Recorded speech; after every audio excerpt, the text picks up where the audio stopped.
everybody, my name is Kristen and welcome to Fansplaining, my series where I dive deep into TV shows and movies, everything that I love, and we really analyze them, sometimes week to week. And that is what we're doing right now with Westworld Season 2. As Season 2 is premiering every single week, you can come to my channel and we're going to be talking about the latest and greatest with the newest episodes. And this week we're talking about Season 2, Episode 3, Virtù e Fortuna, which I'm sure I'm saying really delightfully with my Long Island accent. But if you're not all caught up to that, be sure to go and watch the episode and come back because we're about to talk very in depth about it. So many spoiler alerts, but be sure to subscribe to make sure that you come back every week and can talk about it. And jumping right in, we start off this episode with the moment we've all been waiting for. We finally get to see another one of the theme parks seemingly under the Delos umbrella. And what I thought was very cool about that was it wasn't the park that we were expecting. We've all been expecting to see some sort of samurai Shogun World, and it wasn't. It was Raj World, East Asian inspired, and immediately everybody's like, oh, that's probably where the tiger came from, and you are correct. So we start off this episode meeting two new characters we've never seen before, Grace and Nicholas, though don't get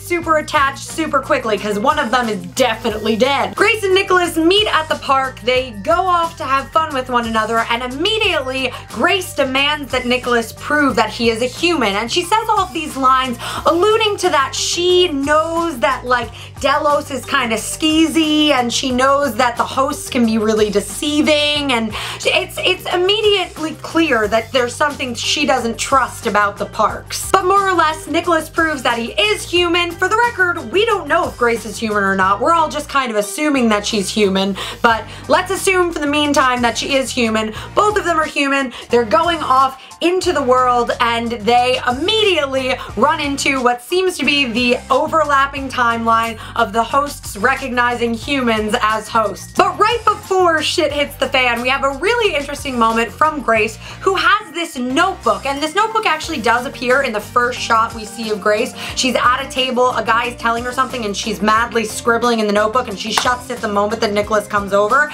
and we get a very similar moment from her, but we actually get to see over her shoulder into the notebook, and it looks like some kind of map, because what we needed in the show was more maps and mazes. She again closes it really quickly when Nicholas comes over. She clearly wants to keep this to herself, and this brings up a lot of questions. Obviously, what is the map for? We again talked about she's immediately someone that is very clearly suspicious of Delos, isn't trusting of the parks.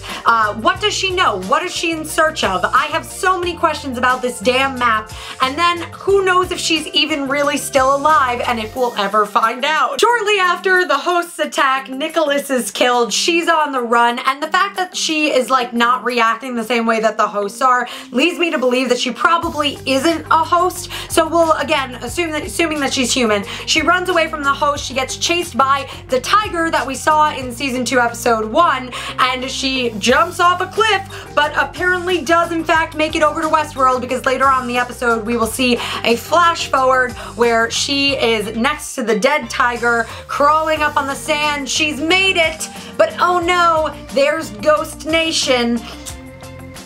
Things aren't looking good. So it'll be really interesting to see where this notebook like leads us, if this notebook is going to be found by somebody else, maybe Bernard, maybe Dolores, or if she is actually going to be a recurring character. It's going to be interesting. I really liked her in this episode, so I would like to see more of her. But this also brings up an interesting thing, because this means that the parks are in fact a lot closer to each other than I think we were all imagining.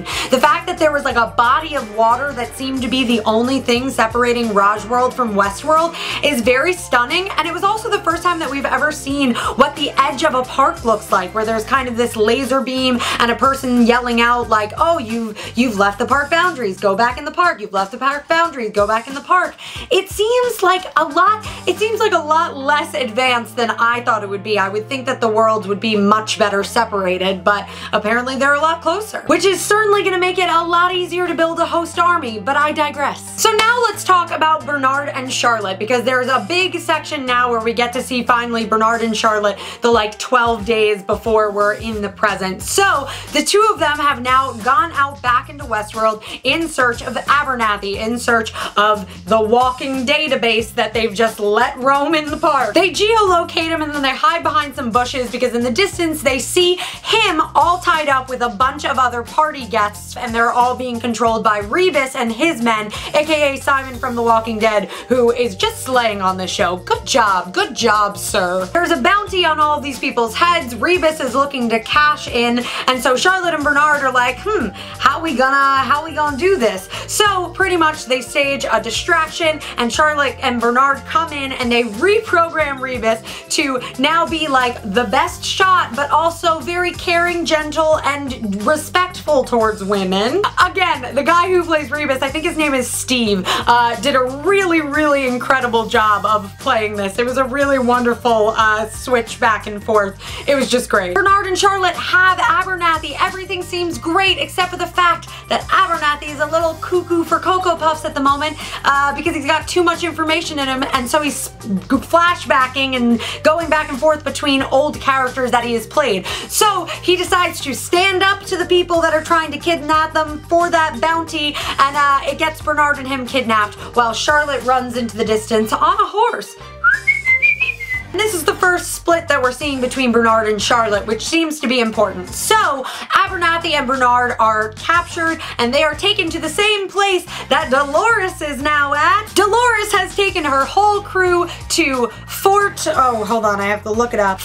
Forlorn Hope. That's not the easiest thing to say, so we're just gonna call it Fort Hope. Teddy, Dolores, and crew all come up to Fort Hope, and they are talking to the Colonel, and they pretty much convince the Colonel that they are dead without her. And she proves this by pretty much saying that there is going to be an attack. He's like, yeah, sure. And then having her army drag out all the people from the bushes that were going to attack, offering the Colonel a like real human gun, like a real working gun.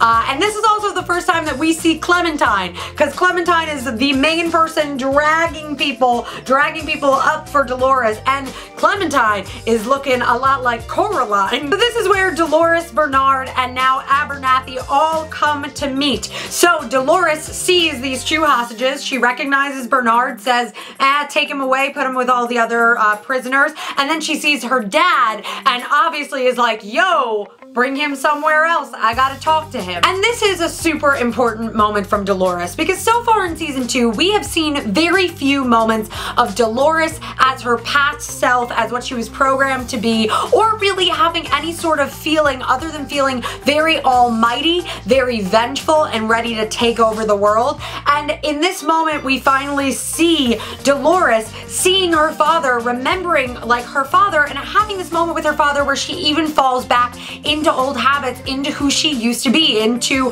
what she was scripted to be. And even though the rest of this episode, which we'll talk about, Dolores is a savage, it's an important moment of reminding you like what is fueling her, because it really shows you also the power behind her, and it also gives you a little bit of hope that she is still feeling these emotions. She still is making these emotional connections to other hosts and or people, and it's just important to note, even though it is short-lived. Oh, also the moment when Teddy says, "Who is that?" and she goes, "You don't remember? He's my father." That was heartbreaking. That was really, and it also shows you that like she is, again, on a different level than Teddy is. Teddy does not remember all of these things. Teddy does not have all of his memories the way that Dolores has. And so it also is showing you the gap there as well. So Dolores, after meeting with her father, is like, okay, something is wrong, things are wrong, I've got to get him fixed. So she goes and gets Bernard, and this is a big moment because we really haven't seen the two of them free thinking, knowing who they are together. And we have all of these quotes from the first season where Ford would be like, oh, you guys were always had such a weird effect on one another, so I always tried to keep you apart. And so this is a really interesting meeting, and whoo, it's got a lot to offer. Because this scene really highlights the differences between how Dolores is handling finding out that she's a host and is being controlled, and how Bernard is finding out that he's a host and being controlled, and how he's reacting to that. Because Bernard still has this like moral sense of like, nobody needs to die, these people don't need to die, and Dolores is on the exact opposite. She's like, this is survival, baby, get in here, come on, they will kill every single one of us. And it's sad because it's like neither one of them are that wrong, you know? Of course you want to have this moral compass from Bernard, but also you have Dolores who, like, she's right. They're sending like 800 men to come and kill all of the hosts, and that's a real threat, and don't they deserve to try to fight to survive?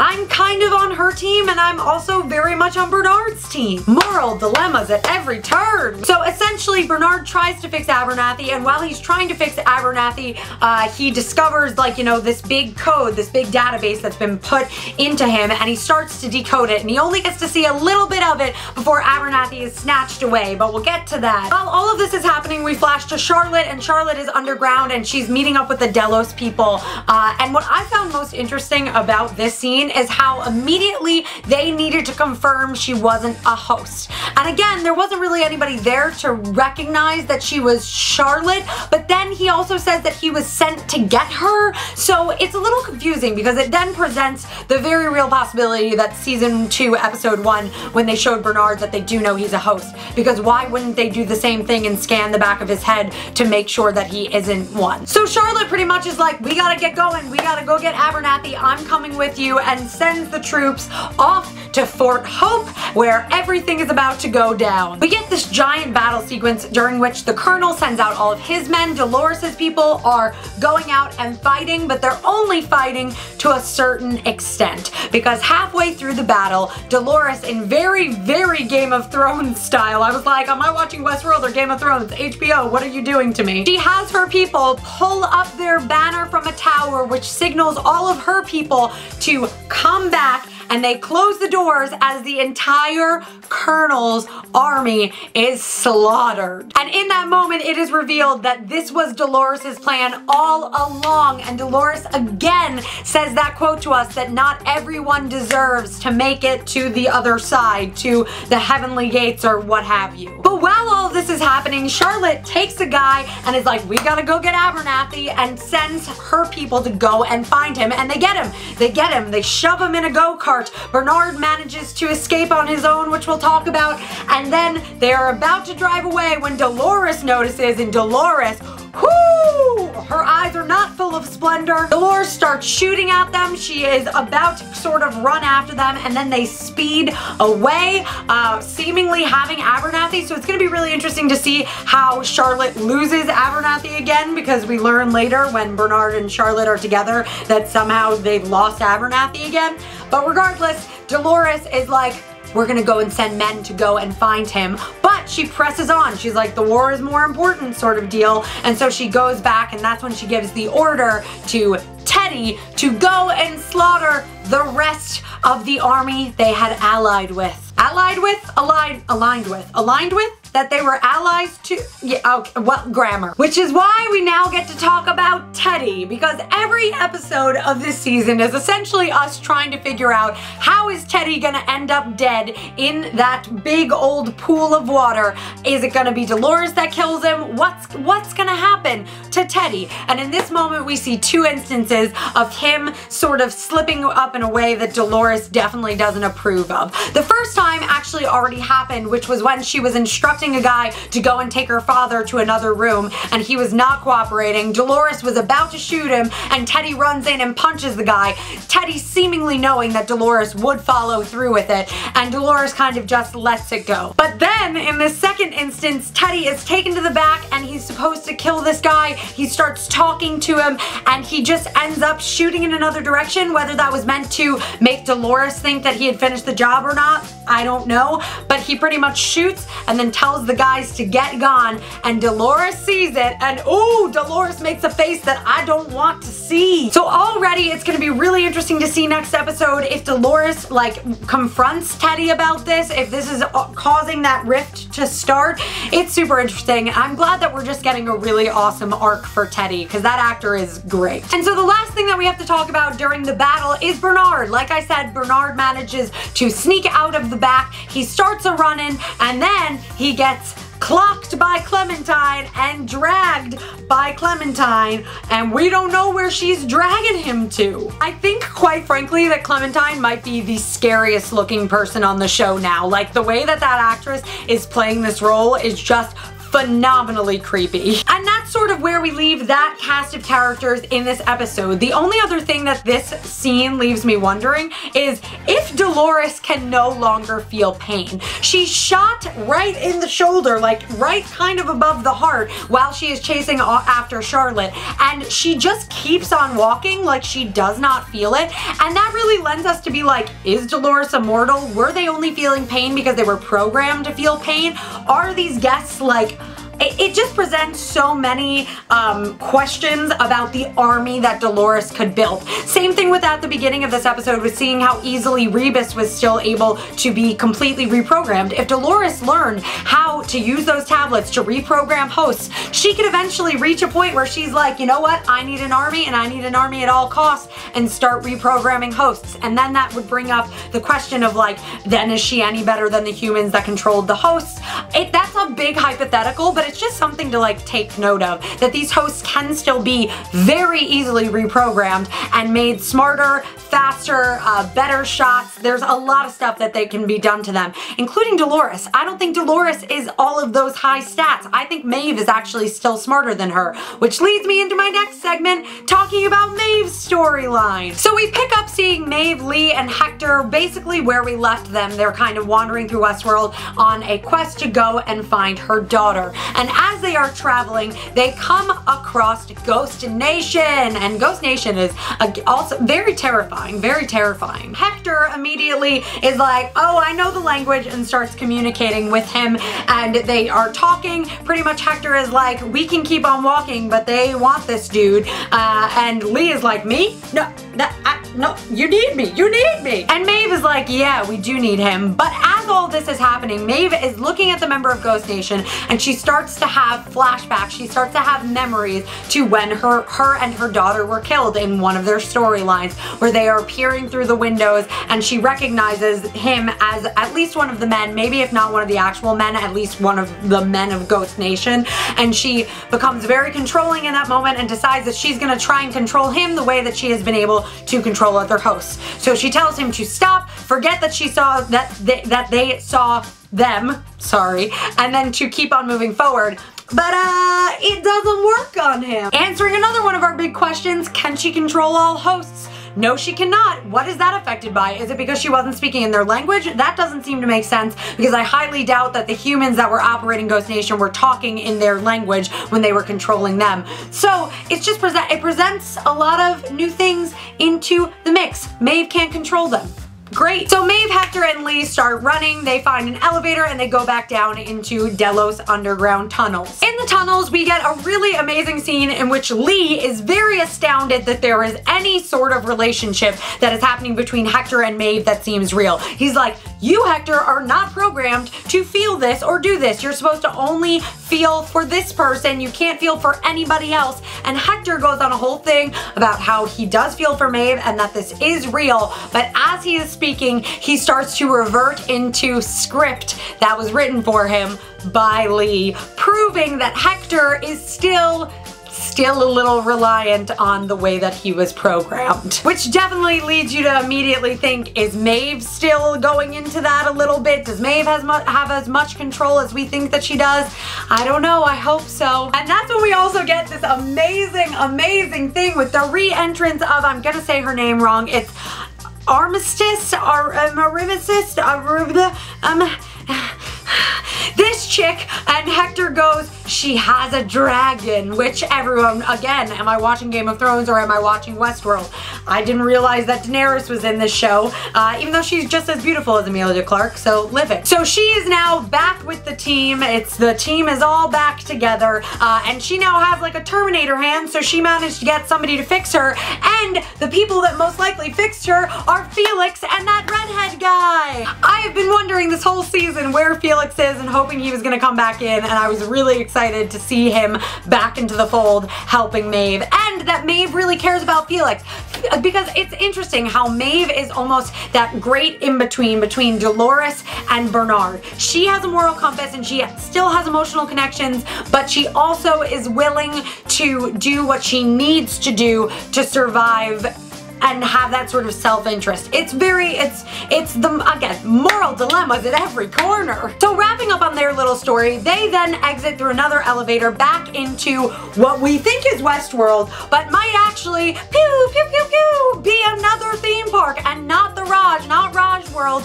This might actually be our Samurai or Shogun World, which is really, really exciting. It starts to snow. Lee finds a head in some snow, which is not ideal. And so we leave off the episode with Hector, Lee, and Maeve seeing a body, a dark body in the distance with the snow coming down, and I cannot wait to see where they are and what this other theme park looks like. So capping off this episode, we mentioned it earlier, we are now seeing Bernard with the Delos crew. We are in the most present day we've seen them meeting up with Charlotte, and this is a super weird interaction. Charlotte and Bernard see one another, and Charlotte is immediately very suspicious of Bernard. The way that she's speaking to him is as if she knows that he is a host for sure. She reveals along the way that she also lost Abernathy. Whether this is the first time again that they are meeting with one another in this time span, I don't know, but it's probably likely. And so they start discussing where Abernathy could be, and she again is treating Bernard like she knows something, that he don't know. And so again, we're getting some serious vibes here that they already do know that Bernard is a host and they're just kind of playing dead right now. And that was this episode of Westworld. I hope I covered everything. This was definitely the most straightforward episode that we've gotten so far, with like the least amount of like flashbacks. It was pretty concurrent with one another, but I thought it was super interesting. We possibly saw 2 theme parks other than Westworld, which is super exciting. We saw Dolores, a snippet of Dolores being kind of moral again, but then her just being so savage and so relentless, and also seeing Teddy a bit weaker than that, and seeing that Teddy has more morality and isn't as invested as she is in this, and how that's going to play out is going to be very interesting. Does Charlotte know that Bernard is a host? Where is Clementine taking Bernard?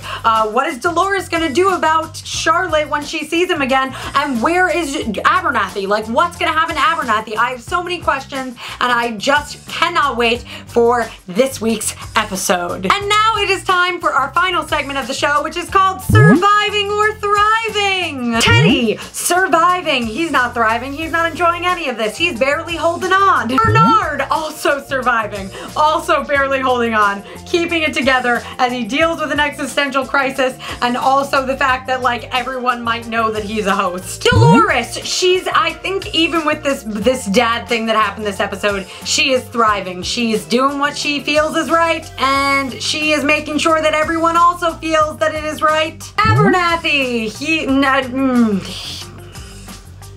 he's not even really surviving, so. Charlotte, surviving. She's on a mission. She's also sort of thriving because she's like getting stuff done, but she's definitely in survival mode, so I'm gonna say surviving. The Colonel and his entire army.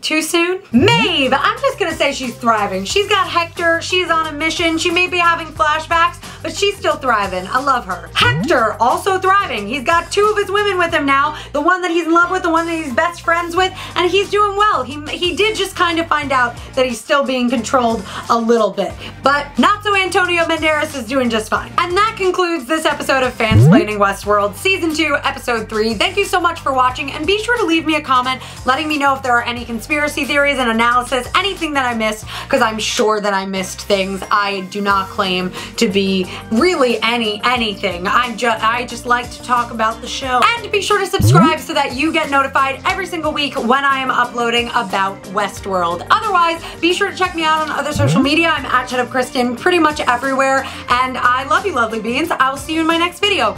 Bye!